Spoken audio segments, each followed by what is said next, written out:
welcome to a new video. If you are new here, my name is Amandine. I've been living in Singapore for 4 years, and on this channel I like to share about anything that's happening in Singapore. Today we are going to talk about work passes. Whether it's a work pass, a S pass or an employment pass, you absolutely need a work pass to be allowed to work in Singapore. We are going to discuss about the requirements and the application process of those three kind of passes. I'm going to mention my own experience, as even though now I'm on EP, in the past I had 2 work holiday pass and 2 S pass, and right now I'm even on the process of renewing my employment pass. So I hope this can be helpful if you are looking to work in Singapore, and we are gonna get started with the first pass, the work holiday pass. This pass is typically for students to have an opportunity to do an internship here in Singapore, and for that there are a few requirements concerning your age and your student status. This pass will allow you to work and holiday in Singapore for 6 months. The pass is non-renewable, but you can have more than one pass throughout your life as long as they are 1 year apart. For example, I had a work holiday pass for the first internship I did in 2018, and then when I decided to come back in 2020, I was able to reapply for a new pass. Also note that at one time there is a maximum capacity of 2,000 pass holders, so you might have a higher chance of being rejected if you apply during a peak period. So even if you are rejected, you can continue applying. Concerning the documents that are required for your application, you will need a proof that you were or you are part of a university, a valid passport with a photograph, a return air ticket, and also sufficient funds to support your stay in Singapore. Besides that, the application process is rather simple. You have to submit your application on the Ministry of Manpower MOM website before your arrival. It will take around 3 weeks to process your application, and if your application is successful, you will receive an in-principle approval letter, and that's when your time starts to count, because you will have 3 months to get your pass issued in Singapore. Once in Singapore, you will have to make an appointment with the MOM to give your documents. They will also get your fingerprints and take your photo. You also have to pay the fees. For the pass, you will have to pay $175. At the end of this appointment, you will be given a notice letter that allows you to work in Singapore.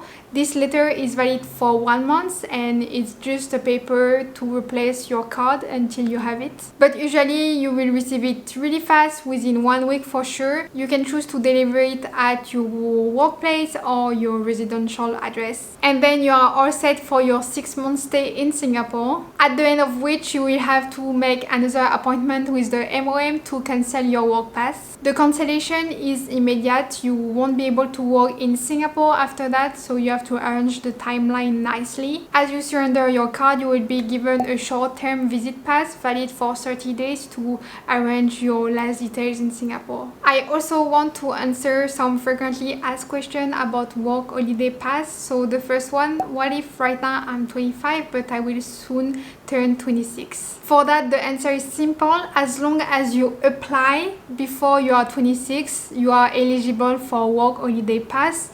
Once it's your 26th birthday, you won't be able to apply.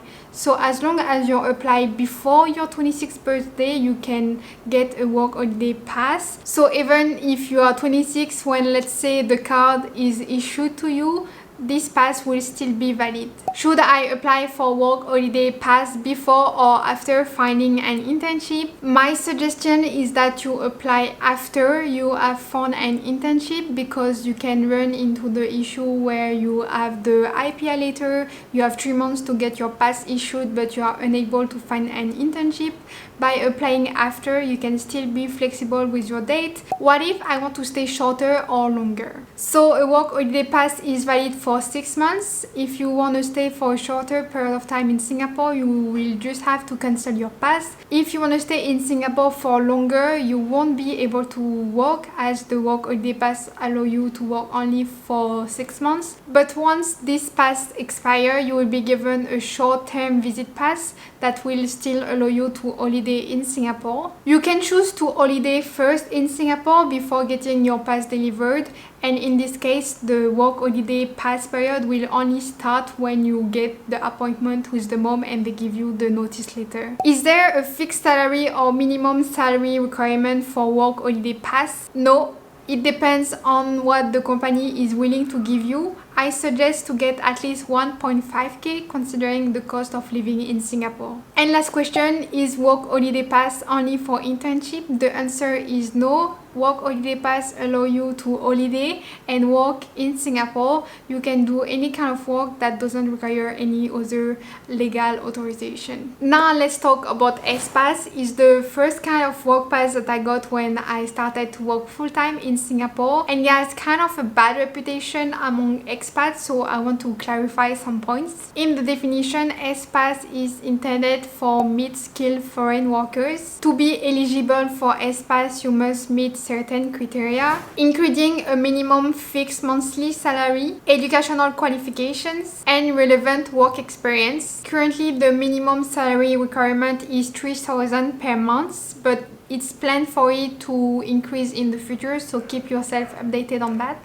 It also increases by age. The older you are, the higher your salary is supposed to be. And S-Pass is usually valid for up to 2 years and is renewable as long as you continue to meet the requirements. The first pass that you will get will usually be 1 year, and then you will be able to get a 2-year S-Pass when you renew it. And concerning the main drawback for S-Pass, especially for companies, is that for every S-Pass holder that they have to pay a monthly levy. The foreigner worker levy is a pricing mechanism that helps regulate the number of foreign workers in Singapore. Basically, your company will have to pay about $450 each month for every S-Pass holder that they employ. But there is a quota also. At one point of time, a company working in the service industry cannot have more than 10% of its workforce under S-Pass. Usually it's the company that is handling this kind of details, so you don't really have to care about it, but just know if one day you are being rejected,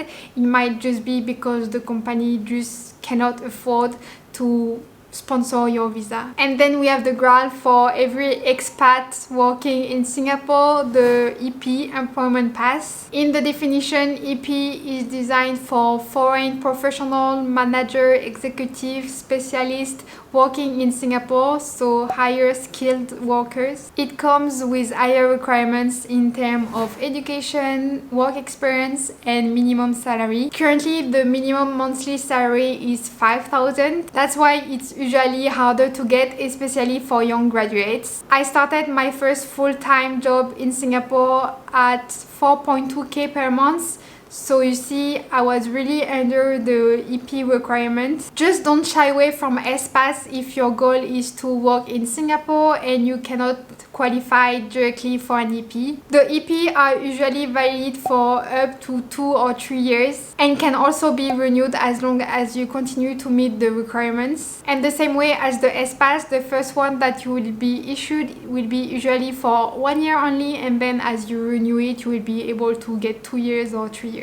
One pro side for the EP is that there are no levy and no quotas, but the application process for S-Pass and EP is very similar. It's the company that is handling it. They will ask you for some document like your employment contract, your educational certificate, and your passport details and apply on your behalf. Also, important details to know is that the company cannot apply for a visa directly after posting a job offer. It's a regulation here that they have to first post for about 28 days the job offer on My Career Futures and consider all candidates fairly before turning towards foreign workforce. So don't be worried if it's taking some time for an employer to get back to you. But usually once the application has been processed, it only takes about 3 weeks to get an answer. If approved, you will receive an in-principle approval letter which allows you to come in Singapore. Before you start working, you will have to undergo a medical exam examination in Singapore, including X-ray, imaging, and blood tests. You can head to most clinics here and they will have this work pass examination package that you can do. Costs about $50 and takes about 1 hour to complete everything. Once you have the result of the examination, only then your company will be able to arrange to have your card delivered, and then you will finally be able to start working in Singapore. As this work pass is tightly tied to your job, they will often take care of everything else, especially regarding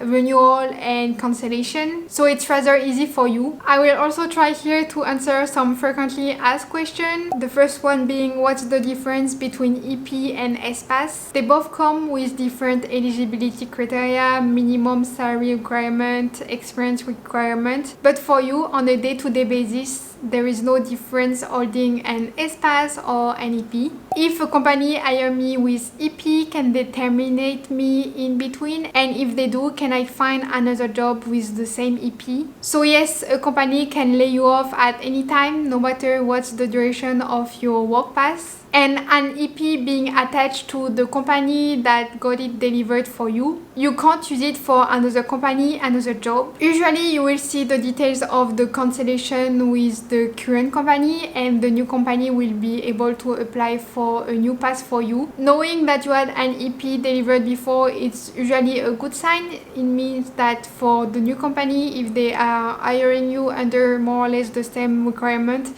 you will be able to have a new one. So I would not be worried about this point. Do I need a job before applying for a work pass in Singapore? I think that's really a point that's confusing a lot of people. In some country you can just have a work pass and be allowed to stay in the country, but in Singapore it's not the case. Yes, you will have to find a job first because the company is gonna apply for you. You are not applying for the work pass yourself. That's why you need a job first. Can I apply for a work pass if I have no degree but relevant work experience? I would say that this is a one-to-one case. What you can do is use the self-assessment tool that you can find online. They are free and you can check your eligibility. You can play with the input so you can understand how much a company is supposed to pay you for the different kind of pass. And then last question, can I switch from an S-Pass to an EP or an EP to a S-Pass? Yes, you can. I didn't try to switch from an EP to an S-Pass, but I assume it's possible. I only did switch from an S-Pass to an EP within the same company and I had no issue. It's just at some point the company is paying you enough for you to be eligible for an EP, and also as you work you get more work experience, so this changed your eligibility criteria. So that's how I managed to move from an S-Pass to an EP. I really hope this answers all the questions that you might have about work passes in Singapore. I really try to provide the most accurate and up-to-date information based on the latest guideline of the Ministry of Manpower in Singapore, but those information are definitely meant to change, so this is the latest as of August 2023. For the most current and official information, you can visit the website of the MOM. I will put all the links that I mentioned in the description box. And that's gonna be it for me. If you want to see all the information, I will also have them in my blog article on my blog New to Singapore, so you can find all the information there as well. Remember to like the video if it's helpful and subscribe to the channel if you want to see more videos. Thank you so much for watching and I will see you next time. Bye bye!